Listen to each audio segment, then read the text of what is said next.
Good morning everyone. आज हम पढ़ेंगे 7th क्वेश्चन, शॉर्ट का 7th क्वेश्चन, सिविक्स का हमारा जो फर्स्ट चैप्टर चल रहा था उसका। तो इसने पूछा है कि भारतीय संसदीय प्रणाली की कोई 4 विशेषताएं लिखिए। भारत में जो संसदीय शासन व्यवस्था है उसकी 4 विशेषताएं। पहला ये है कि भारतीय राष्ट्रपति राज्य का संवैधानिक अध्यक्ष होता है, यानी कि राष्ट्रपति सबसे बड़ा मुखिया होता है। उसकी परामर्श से ही कोई नियम कानून बनाए जाते हैं। मंत्रिमंडल एवं प्रधानमंत्री राज्य की वास्तविक कार्यपालिका होता है। संसद और मंत्रिमंडल में गहरा संबंध होता है, क्योंकि मंत्रिमंडल में जितने भी सदस्य हैं वो संसद में बैठते और संसद में बैठकर कार्य करते हैं। मंत्रिमंडल सामूहिक रूप से संसद के प्रति उत्तरदायी है, कोई भी नियम कानून बनाता है उसको लागू करने का कार्य है और मंत्रिमंडल सामूहिक रूप से सभी मिलजुल कर करते हैं। तो ये भारतीय शासन प्रणाली में है। जबकि जहाँ पर राजतंत्र होता है, जहाँ पर राजा होता है, वहाँ पर सभी प्रकार की विशेषताएं नहीं पाई जाती, सिर्फ लोकतंत्र में ही ये विशेषताएं पाई जाती है। 8वां है, भारत के संविधान को एक जीवंत दस्तावेज क्यों कहा जाता है? क्योंकि भारतीय संविधान में समय समय पर अनेक प्रकार के परिवर्तन किए जाते हैं, गतिशील है, देश की परिस्थिति के अनुसार परिवर्तन किया जाता है। संविधान को लागू करने के बाद में भारत में कई बार सामाजिक, आर्थिक, राजनीतिक परिवर्तन भी आए हैं। परिणाम स्वरूप नई परिस्थितियों में के साथ तालमेल बिठाने के लिए संविधान में परिवर्तन किए गए, यानी कि जब भी कोई नई परिस्थितियाँ उत्पन्न हुई तो संविधान में जो कानून है उसमें परिवर्तन किया गया या उनमें संशोधन की आवश्यकता जब भी अनुभव की जाती है, नए नए कानून बनाए जाते हैं। सब आपने पढ़ा होगा या सुना होगा कि भारतीय संविधान में समय समय पर नए नए कानून बनाए जाते हैं और कुछ पुराने कानूनों को समाप्त कर दिया जाता है। तो भारतीय संविधान है वो जीवंत दस्तावेज यानी कि गतिशील है, वो एक ठहरा हुआ नहीं है। भारतीय संविधान में मौलिक अधिकारों को क्यों शामिल किया गया है? भारतीय संविधान में 2 प्रकार के, एक तो मौलिक कर्तव्य और मौलिक अधिकार है। तो प्रत्येक व्यक्ति को मौलिक अधिकार मिले हुए हैं और उन मौलिक अधिकारों का कोई भी हनन नहीं कर सकता, उनको छीन नहीं सकता। तो भारतीय संविधान में मौलिक अधिकार इसलिए शामिल किए गए ताकि व्यक्ति का गौरव और सम्मान बना रहे, ताकि उसका कोई मनुष्य का शोषण ना कर सके। मौलिक अधिकारों को भारतीय संविधान में इसलिए भी शामिल किया गया ताकि इसे सीमित सरकार का आदर्श प्राप्त किया जा सके, जिसमें सरकार कानूनों की होती है, किसी व्यक्ति विशेष नहीं। यानी एक तो आपको ये पॉइंट बताना है कि भारतीय संविधान में मौलिक अधिकार इसलिए शामिल किए कि व्यक्ति का गौरव और सम्मान बना रहे, कि किसी व्यक्ति का कोई भी सरकार या कोई व्यक्ति शोषण ना कर सके। दूसरा, इसने कहा गया है कि इससे सीमित सरकार का आदर्श प्राप्त किया जा सके। जो सरकारें बनती हैं उनकी द्वारा जो भी योजनाएं बनाई जाती है वो प्रत्येक व्यक्ति को उनका लाभ मिल सके। सरकार कानूनों की होती है, किसी व्यक्ति की नहीं होती, कानून के द्वारा ही सरकार चलती है। फिर भाषण और अभिव्यक्ति की स्वतंत्रता के अधिकार को समझाइए। प्रत्येक व्यक्ति को भाषण देने का या अपना विचार प्रकट करने की स्वतंत्रता है, अधिकार है। कोई भी नागरिक बोलकर या लिखकर अपने विचार प्रकट कर सकता है, जैसे हम बोलते हैं अपने विचार रखते हैं, लिखकर भी विचार रख सकते हैं। प्रेस की स्वतंत्रता यानी कि मीडिया की स्वतंत्रता, भाषण देने, विचार प्रकट करने की स्वतंत्रता एक साधन है, यानी कि प्रेस की स्वतंत्रता, मीडिया की स्वतंत्रता है। मीडिया है या पत्रकार है, प्रेस है, वो भाषण देने, विचार प्रकट करने का एक साधन है। उसके द्वारा भी हम भाषण दे सकते हैं, अपने विचार प्रकट कर सकते हैं।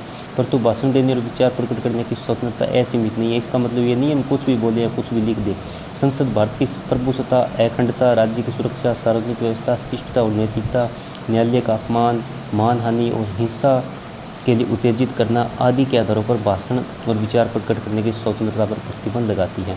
कौन प्रतिबंध लगाती है? संसद। इसमें मंत्रिमंडल बैठते हैं। संसद किसके अनुसार चलती है? संविधान के अनुसार चलती है। वो किस पर प्रतिबंध लगाती है? एक तो भारत की प्रभुसत्ता और अखंडता के खिलाफ हमको कुछ नहीं बोल सकते, देश की या राज्य की सुरक्षा के खिलाफ कुछ नहीं बोल सकते, जो सार्वजनिक व्यवस्था है, जो समाज है, उसके खिलाफ हम कुछ नहीं बोल सकते, नैतिकता के खिलाफ हम कुछ नहीं बोल सकते, न्यायालय का हम कोर्ट का अपमान नहीं कर सकते, किसी व्यक्ति को कुछ ऐसा नहीं कह सकते जिससे कि उसके मान सम्मान में कोई हानि हो, और हिंसा के लिए हम किसी को उकसा नहीं सकते। अगर ऐसा हम करेंगे तो हमारी स्वतंत्रता नहीं रहेगी, उस पर प्रतिबंध लगेगा। फिर अल्पसंख्यक हितों की रक्षा पर एक संशोधन। और अल्पसंख्यक कौन होते हैं? जिस देश में जिनकी संख्या कम होती है अल्पसंख्यक होती है। जैसे कि भारत में बात करें, मुस्लिमों को अल्पसंख्यक माना जाता है। क्यों? क्योंकि उनकी संख्या कम है और हिंदुओं की संख्या ज़्यादा है, तो उनको अल्पसंख्यक, यानी जिन लोगों की या जिन धर्म या समुदाय विशेष के लोगों की संख्या कम हो उनको अल्पसंख्यक कहते हैं। अल्प का मतलब कम। अनुच्छेद 30 के अनुसार सभी अल्पसंख्यक को, चाहे वे धर्म पर आधारित हो या भाषा पर, अधिकार प्राप्त है कि अपनी इच्छा अनुसार शिक्षा संस्थाओं की स्थापना करें तथा उनका प्रबंध करें। कि ये नहीं है कि जिनकी संख्या कम है वो अपनी शिक्षा संस्थान नहीं बना सकते हैं, उनका प्रबंध नहीं कर सकते, वो भी कर सकते। संविधान में उनको भी छूट दी गई है। फिर दूसरा है, अनुच्छेद 30 के अनुसार राज्य द्वारा शिक्षा संस्थाओं को सहायता देते समय शिक्षा संस्था के प्रति इस आधार पर, इसका दूसरे का सिंपल लिखो कि अनुच्छेद 30 में ये भी कहा गया है कि शिक्षा संस्थाओं को सरकार के द्वारा सहायता देते समय इस आधार पर भेदभाव नहीं होगा। कि वे अल्पसंख्यकों के अधीन है, यानी कि प्रबंध के अधीन है, चाहे अल्पसंख्यक भाषा के आधार पर या जाति के आधार पर या धर्म के आधार पर हैं। यानी अनुच्छेद 30 में कहा गया है कि सरकार सभी शिक्षण संस्थाओं को सहायता देती है, किसी शिक्षा संस्थान के साथ भेदभाव नहीं कर सकती, चाहे वे अल्पसंख्यकों के शिक्षा संस्थान है, चाहे अल्पसंख्यकों भाषा के आधार पर है या धर्म के आधार पर है। किन्हीं दो परिस्थितियों का वर्णन करें जिसमें मौलिक अधिकारों को सीमित किया जा सकता है। दो परिस्थिति कौन सी होती है जिसमें कि मौलिक अधिकारों पर रोक लगाई जा सकती है? एक तो होता है युद्ध और विदेशी आक्रमण के समय। जब युद्ध होता है, देश में आंतरिक युद्ध हो या विदेशी द्वारा कोई आक्रमण कर दिया जाता है, तो राष्ट्रीय संकट काल घोषित कर दिया जाता है, पूरे राष्ट्र पर संकट होता है, तो राष्ट्रपति मौलिक अधिकारों को सीमित कर सकता है, जैसे कि विचार प्रकट करने के अधिकार है उन पर रोक लगा सकता है, या फिर एक स्थान से दूसरे स्थान पर जाने का जो मौलिक अधिकार है उस पर रोक लगा सकता है। शस्त्र विद्रोह यानी कि आंतरिक गड़बड़ी, अब कई बार कई समाज है वो शस्त्र के साथ विद्रोह कर देते हैं, सरकार के खिलाफ विद्रोह कर देते हैं, या देश में कोई आंतरिक दुर्घटना हो जाती है या सरकार के खिलाफ लोग खड़े हो जाते हैं, आंदोलन, बड़ा आंदोलन शुरू हो जाता है, तो उसके कारण भी आपातकाल घोषित किया जा सकता है और मौलिक अधिकारों को स्थगित किया जा सकता है या मौलिक अधिकारों पर प्रतिबंध लगाया जा सकता है। उसके बाद में राज्य के नीति निर्देशक सिद्धांतों का क्या अर्थ है? ये क्वेश्चन है, ये आपका 8, 9, 10, +1, +2 सभी जगह इस प्रकार के क्वेश्चन आते हैं। तो राज्य के नीति निर्देशक सिद्धांत एक प्रकार के आदर्श या शिक्षा है जो प्रत्येक सरकार के मार्गदर्शन का काम करते हैं, सरकार को आगे बढ़ने के लिए प्रेरित करते हैं। ये सिद्धांत देश का प्रशासन चलाने के लिए आधार है। इनमें व्यक्ति के कुछ ऐसे अधिकार और शासन के कुछ ऐसे उत्तरदायित्व तो दिए गए हैं जिन्हें लागू करना राज्य का कर्तव्य मान जाता है। इनमें जो बातें लिखी गई है उनको लागू करना किसका काम है?